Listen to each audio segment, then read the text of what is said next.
The family that you see up on the screen right now is a family that believes in what you do every single day, serving families. It believes in life insurance. It believes in protecting families. The day that my son was born, I doubled my policy from a $500,000 to $1 million. My wife has an IUL. When Adam was 2 months old, we put an IUL in place. By the time he's 65 years old, he'll have close to $7 million in tax-free retirement money in that policy. So again, we put a heavy emphasis on health insurance in this country, and unfortunately, we don't do the same with life insurance. And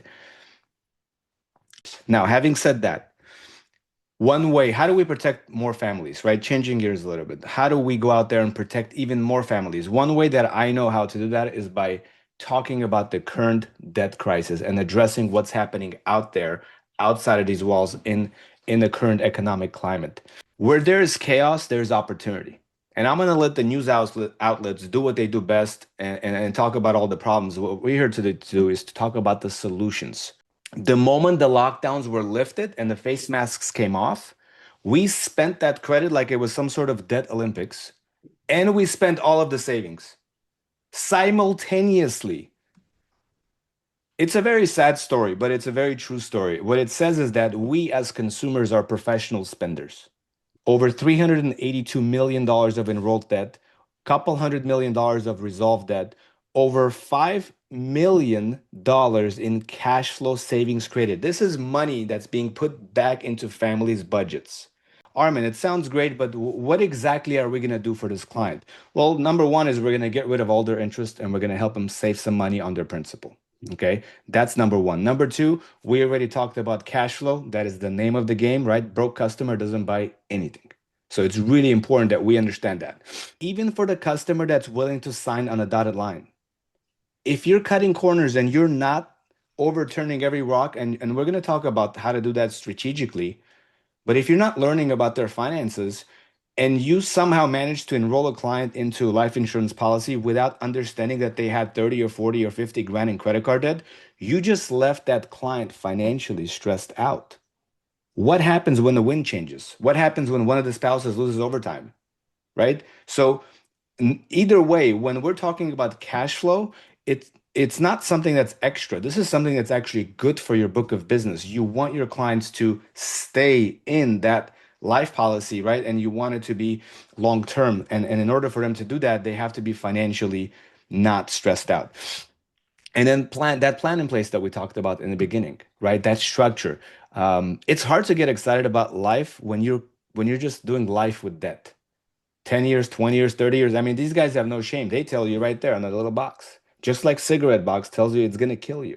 We sell the consultation. I know you want to help Jane, and I am glad we were able to help Jane.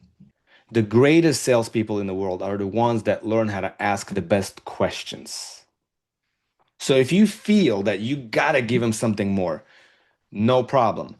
Part of your process, you guys are familiar with your FLS and you also have the DIME, right? These are your two processes that you have currently part of your system that profile the client for the type of debt they have. So when you arrive at that point of your natural sales process, when it's time for you to ask about what type of debt they have, and this is for your notes, you gotta, if you just get good at asking questions, your client, there's so many side benefits, and we'll cover all of them. But first and foremost, we're gonna start asking open-ended questions.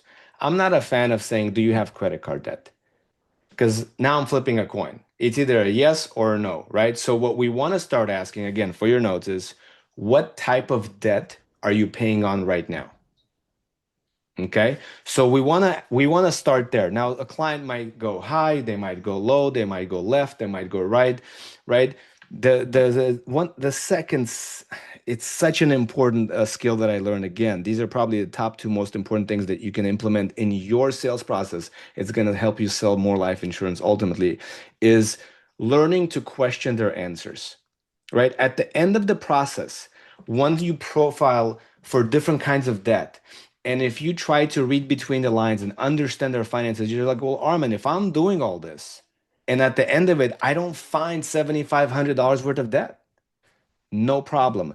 What you've done is instead of presenting our program and confusing the customer, you've in that process learned about your customer. The client does not need to be delinquent to qualify for debt. Let's stop underwriting these files, right?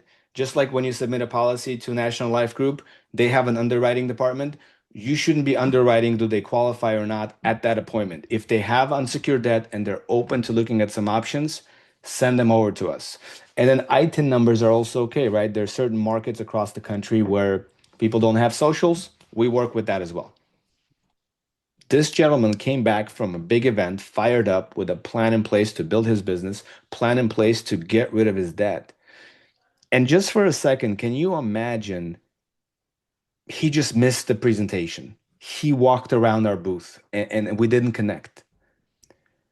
What's your point, Armin? The point is this, the takeaway is this. We as leaders have to do a better job at creating awareness and talking about debt with everybody that walks in through our organization. Can you imagine somebody joined your business, they spent a few months with you and they left and they had $50,000 in debt and nobody knew about it and they took their debt with them?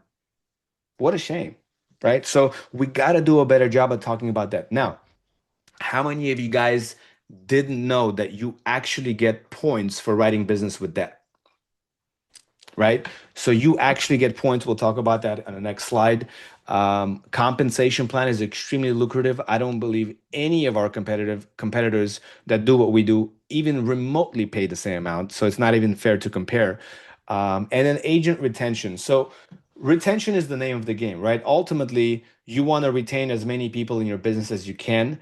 And what we find is that people tend to stay in environments where they grow and they make money.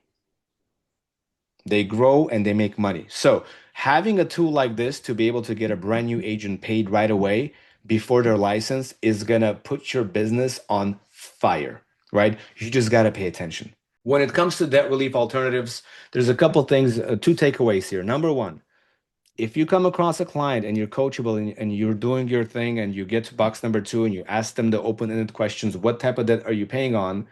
And the client says these magic words, oh, I just signed up with somebody last week.